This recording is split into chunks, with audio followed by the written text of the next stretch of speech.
Henry Ford, um dos mais polêmicos industriais americanos, ele revolucionou a indústria. Ele basicamente criou a indústria automobilística, criou uma utopia aqui no Brasil e o carro mais barato e mais vendido do mundo, o Ford T. O Ford T foi produzido pela primeira vez em 1908 e até 72 ele foi o carro mais vendido do mundo. Ficou ali basicamente 60 e poucos anos com esse título e vendeu mais ou menos 15 milhões de unidades, sem ficar atualizando o design, sem ficar mudando só detalhezinho ali da forma. Basicamente o mesmo carro, porque o Ford T era um carro funcionalista e não no sentido só de levar as pessoas de um lado para o outro, mas também em ser eficiente no seu método produtivo. E esse nome Ford T, essa letra T, pode parecer um mistério à primeira vista, mas na verdade ela é um sinal do aprimoramento do Ford.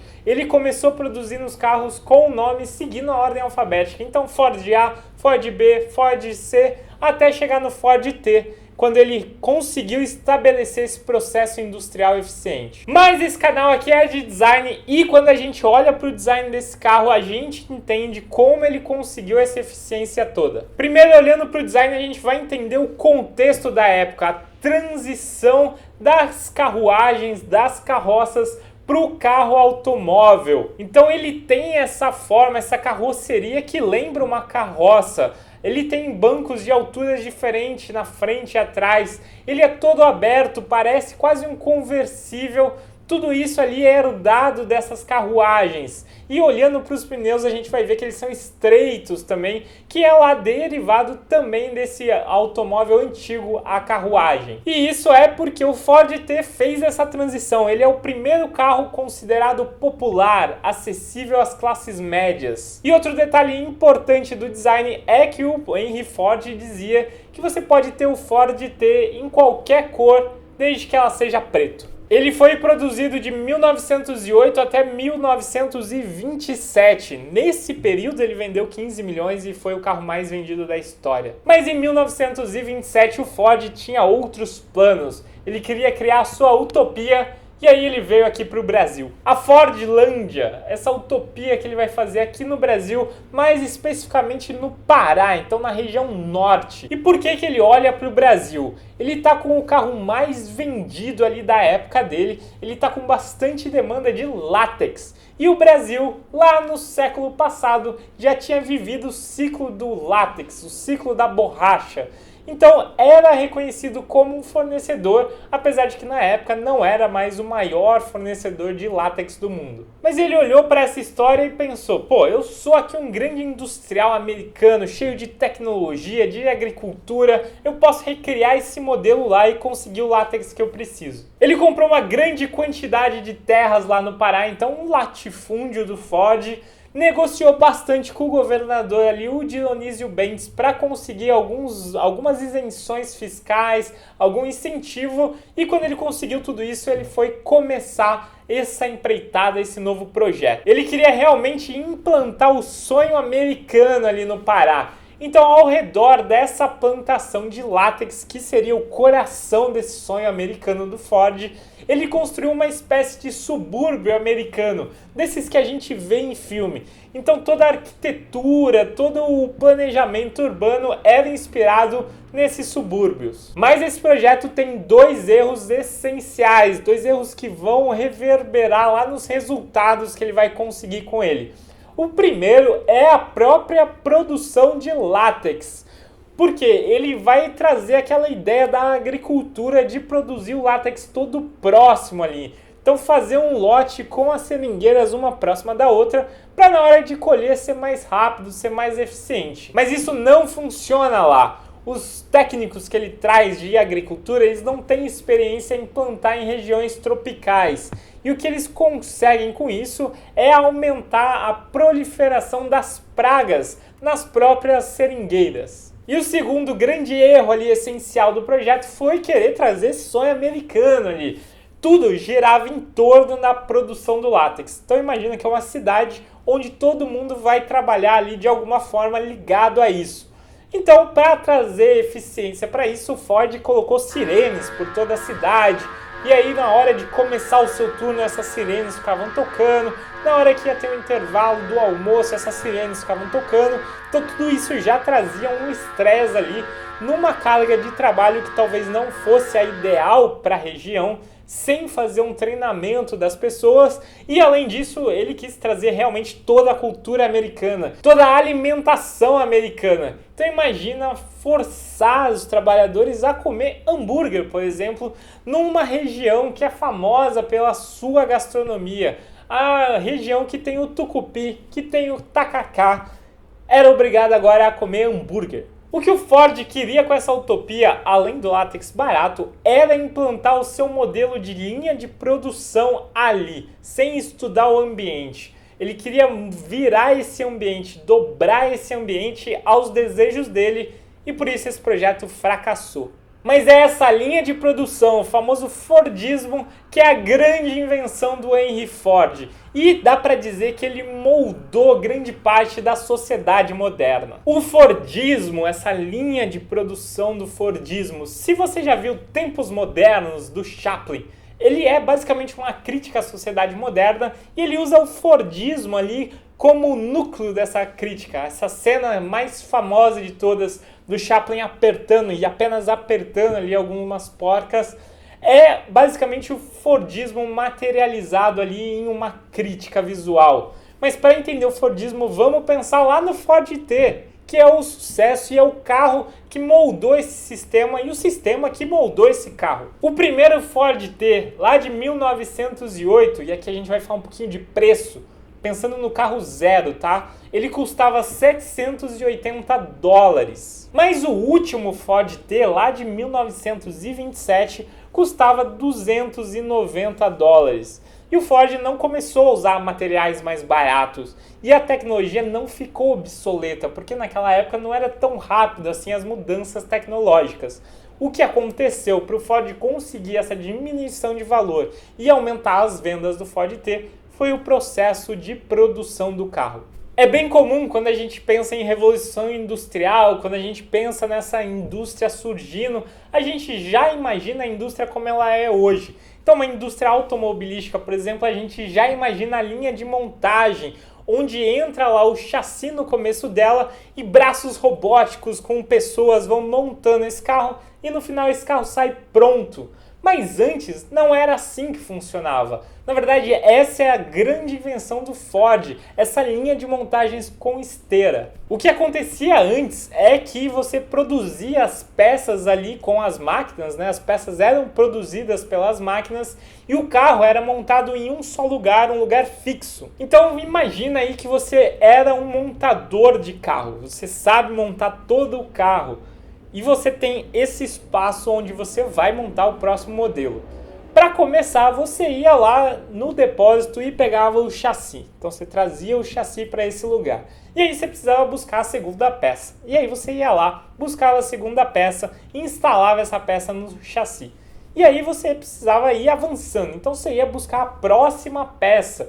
Ia lá no depósito, pegava essa peça, trazia essa peça, montava ela no chassi. E assim você passava dias buscando peças e montando ali naquele local. Então você ficava dias ali para montar um carro por causa dessa ida e volta ali nos depósitos, para buscar ferramenta, para buscar peças.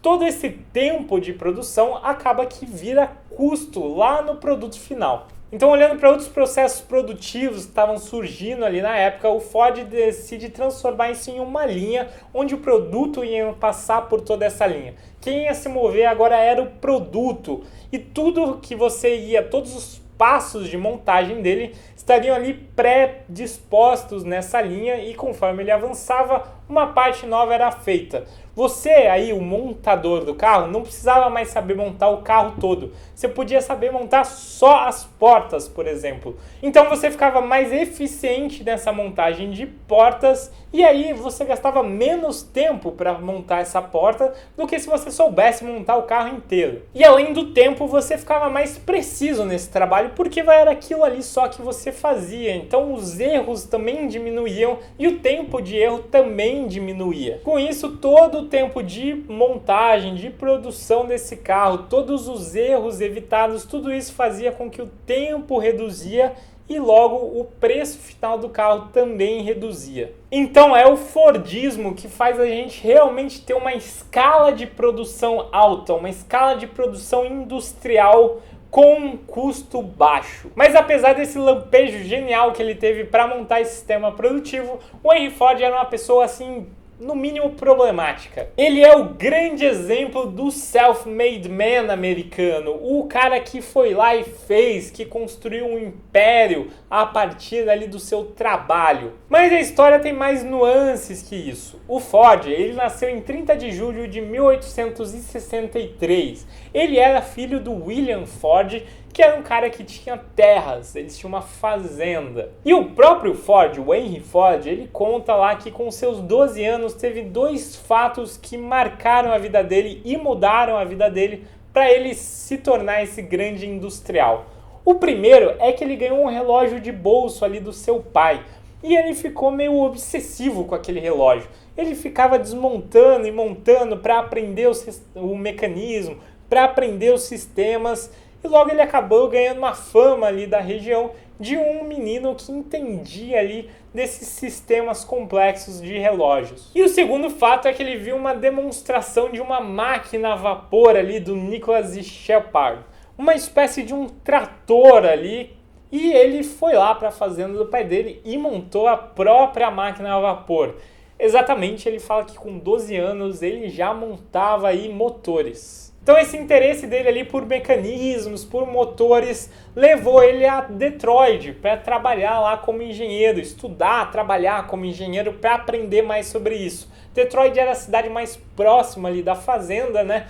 E ele fazer isso, ele sair da fazenda para ir lá para trabalhar, né, que dá essa coisa do trabalho já desde o começo, era algo que o pai dele não queria. O pai dele queria que ele tocasse os negócios da fazenda.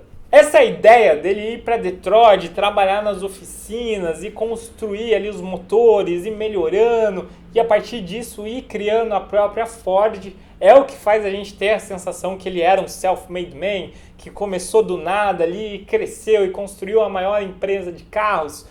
Mas ele sempre teve a fazenda para sustentar caso tudo desse errado. Isso não tira ali o mérito dele, né, a coragem dele. Por exemplo, em 1899, ele trabalhava com o Thomas Edison, o da lâmpada lá. Ele trabalhava na empresa dele, ele era o chefe de engenharia ali da empresa. E ali dentro ele tinha avançado com a pesquisa de motores de combustão a gasolina, né? Não mais a vapor. Mas ali ele decide sair dessa companhia para criar sua própria companhia de motores. E para conseguir viabilizar uma empresa de motores, ele criou uma sociedade ali com William Murphy, que era um burguês ali do setor madeireiro. Então em 1899, o Murphy e o Ford se unem e criam a Detroit Automobile Company, que em 1901 já fracassa e fecha. Mas 1901 é um ano importante ali para o Ford, não só por esse fracasso, mas porque ele cria o seu primeiro motor bem sucedido com 26 cavalos. E ele faz isso mirando ali no automobilismo, que surgiu ali na região, já que tinham várias pessoas desenvolvendo essas empresas de motores e automóveis. O Murphy, vendo esse resultado desse motor de 26 cavalos, ele manteve entusiasmo ali, ele viu o potencial nesse investimento e ele trouxe mais investidores para agora criar a Ford Company. E na Ford Company, o Ford era um engenheiro-chefe. Mas o Murphy, né, com aquela experiência de fracasso, o investidor querendo seu dinheiro de volta, decide trazer um engenheiro consultor. Ele traz então o Henry Leland para ser esse consultor ali de engenharia e de negócios. O Ford não gosta disso, o Ford decide sair da empresa.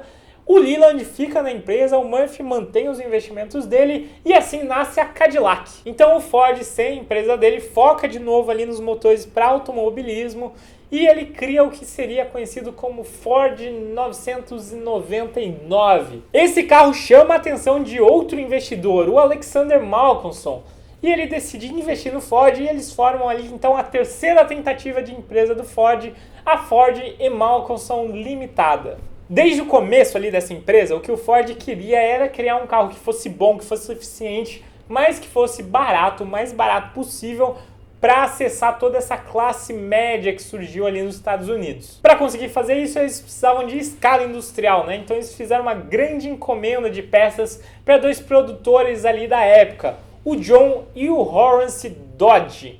Mas eles ainda não tinham a marca Dodge. Essa grande encomenda chegou, eles começaram ali a desenvolver os carros, mas o mercado não estava absorvendo aqueles carros, então eles começaram a ficar com uma série de dívidas e os irmãos Dodge começaram a cobrar essa dívida deles. E o que você faz quando você é uma empresa com um monte de dívida? O Malcolmson, que tinha experiência com isso, sabia como resolver esse problema. Ele chamou mais investidores ali para entrar nesse negócio e ele chamou os próprios irmãos Dodge para compor esse negócio. E aí, finalmente, em 1903, nasce a Ford Motors Company.